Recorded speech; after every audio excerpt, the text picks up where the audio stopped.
Bonjour, nous voici parvenus au 1er avril 2024. Beaucoup ont la joie d'être en vie,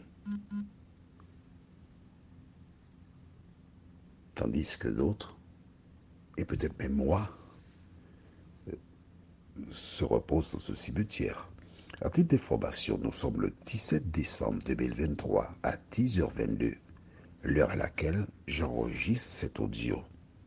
Je t'ai expliqué déjà, et quand je vais terminer ma journée, je ne manquerai pas de te donner l'heure du dernier enregistrement. Aujourd'hui, nous verrons. Ne craignez pas. Depuis le 1er janvier de cette année, chaque jour, Dieu nous donne ce même type de message. N'ayez pas peur. Du reste, c'est le nom de la série pour l'année 2024. Les temps seront difficiles. Nous aurons des difficultés.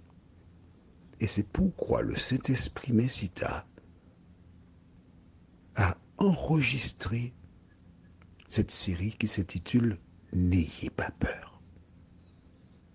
Juste avant de voir le récit biblique du jour, prions. Notre Seigneur et notre Dieu, nous tournons une fois de plus nos regards vers toi, car nous réalisons que sans toi, nous ne pouvons rien faire. Merci de continuer de nous éclairer, de nous garder, et que le Saint-Esprit, notre chauffeur, notre consolateur, notre Dieu, nous dirige. Dans toute la vérité, nous t'en prions. Au nom de Jésus, pour ta gloire éternelle. Amen. J'ai dit concernant le Saint-Esprit, notre Dieu, tu as été surpris, choqué? D'accord. Demain, si Dieu nous prête vie, nous allons lire 2, 3 versets. Juste 2 versets. Déjà, je peux te donner un, d'accord? Jean 4, verset 24. Mais si écrit dans le cahier, écrit, ça te servira. Jean 4, verset 24, je te le cite de tête. Jean 4, verset 24 déclare: Dieu est esprit. Et il faut que ceux qui l'adorent en esprit et en vérité. N'oublie pas, Dieu est esprit. Et il faut que ceux qui l'adorent en esprit et en vérité. Donc quand tu as esprit avec E majuscule, c'est Dieu, puisqu'il est esprit. Dans le livre de Lévitique, Dieu dit au peuple, je suis saint et vous serez saints. Donc quand tu dis saint, esprit, c'est Dieu.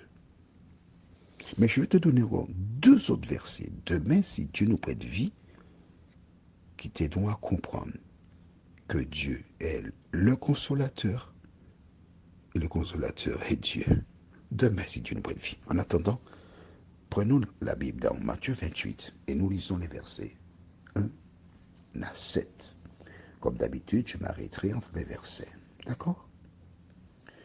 Après le sabbat, à l'aube du premier jour de la semaine, Marie de Magdala et l'autre Marie allèrent voir le sépulcre.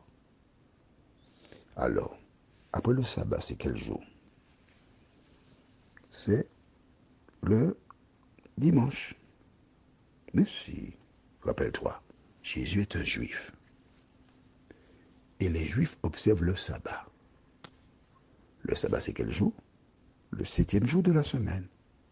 Contrairement à ce qu'indiquent les nouveaux calendriers, les anciens t'indiquaient que c'était samedi 7e, mais les nouveaux te disent que dimanche 7e. Mais il y a un problème.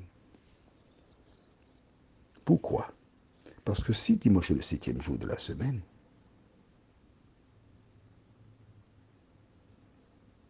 et cela est en contradiction avec la mort de Jésus. Mais si, alors. Bon, écoute, on va faire une petite parenthèse là, tout de suite là. Juste une petite parenthèse pour t'expliquer ça. On va au livre de Luc chapitre 23.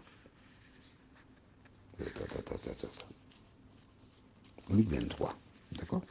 C'est juste pour t'expliquer ce que nous lisons. Je ne peux pas passer là sans te laisser dans l'ignorance.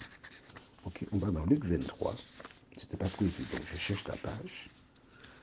En même temps, toi, tu peux chercher la page ou encore écrire dans le cahier Luc 23. D'accord? Je vais essayer de faire vite pour rester dans le temps parce que j'aime respecter le temps. Il ne faut pas que ce soit trop long. Tu as trouvé Luc 23? Bon, d'accord. Nous allons lire à partir du verset, je pense que pour avoir une bonne compréhension, verset 52. Ok? Luc 23, verset 52 et suivant. Cet homme se rendit vers Pilate et demanda le corps de Jésus. Donc, c'est le jour où Jésus est mort. L'Église catholique fait sonner les cloches tous les vendredis saints à 15 heures, l'heure de la mort de Jésus. Donc, on est dans les temps jusqu'à présent. C'est pourquoi on célèbre la Pâque. Et le vendredi saint, c'est le jour de la mort de Jésus. Tout le monde sait que le vendredi saint, c'est le jour qu'on célèbre la mort de Jésus. On est bien d'accord. Qu'on appelle vendredi saint, c'est vendredi. On est bien d'accord. Et Jésus est mort donc le vendredi. Alors nous continuons. Verset 53. Il le descendit de la croix, l'enveloppa de linceul et le déposa dans un sépulcre taillé dans le roc où personne n'avait encore été mis. C'était le jour de la préparation et le sabbat allait commencer. Qu'est-ce que ça veut dire? Tu vas chercher, manque dans le cahier, Exode 16. Les Hébreux, pendant qu'ils étaient dans le désert, ils prenaient la manne. Chaque jour, ils allaient ramasser la manne. Mais le sixième jour, ou le jour de la préparation, voilà le nom, le jour de la préparation, ils prenaient en quantité double. Lorsqu'ils prenaient en semaine plus, ça se gâtait, c'était infect. Par contre, le jour de la préparation ou le vendredi, ça ne se gâtait pas. Et Moïse leur dit, faites cuire, faites bouillir, etc. Lis Exode 16, tu vas découvrir cela. Donc, c'était le jour de la préparation ou encore le vendredi. C'est comme ça qu'on appelle chez les Juifs. Jusqu'à présent, tu demandes à n'importe quel Juif, quel est le jour de la préparation, il te dira que c'est vendredi.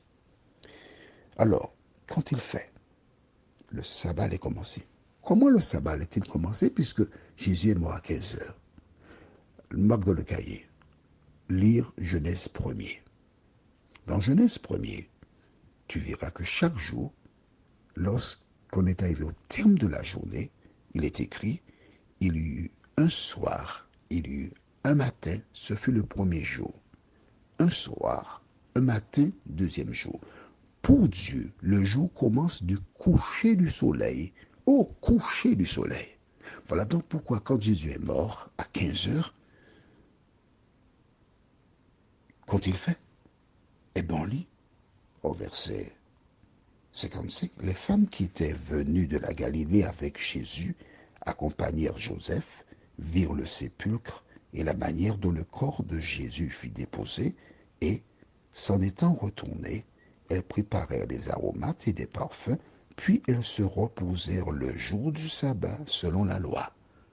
Donc avant le coucher du soleil, elles ont fait tout cela. Puis, elles ont observé le sabbat selon la loi. Voilà, point barre. Donc elles ont attendu. Le sabbat a commencé du coucher de soleil du vendredi soir. On est déjà là. On lit maintenant au chapitre 24, verset 1, juste le début. Le premier jour de la semaine, elles se rendirent au sépulcre de grand matin portant des aromates, etc. Le Christ était ressuscité. Donc nous revenons maintenant dans Matthieu chapitre 27. Tu es là avec moi? Pardon, Matthieu 28. Après le sabbat, à l'aube du premier jour de la semaine, donc le dimanche matin, Marie de Magdala et l'autre Marie allèrent voir le sépulcre. Et voici, il y eut un grand tremblement de terre, car un ange du Seigneur descendit du ciel, vint rouler la pierre et s'assit dessus.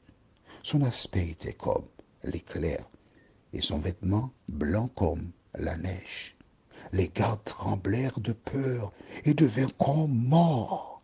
Mais l'ange prit la parole et dit aux femmes, pour vous, les autres, ils ont peur, mais pour vous, ne craignez pas, car je sais que vous cherchez Jésus qui a été crucifié. Il n'est point ici, il est ressuscité, comme il avait dit. Venez, voyez le lieu où il était couché, et allez promptement dire à ses disciples qu'il est ressuscité des morts. Et voici, il vous précède en Galilée. C'est là que vous le verrez. Voici, je vous l'ai dit.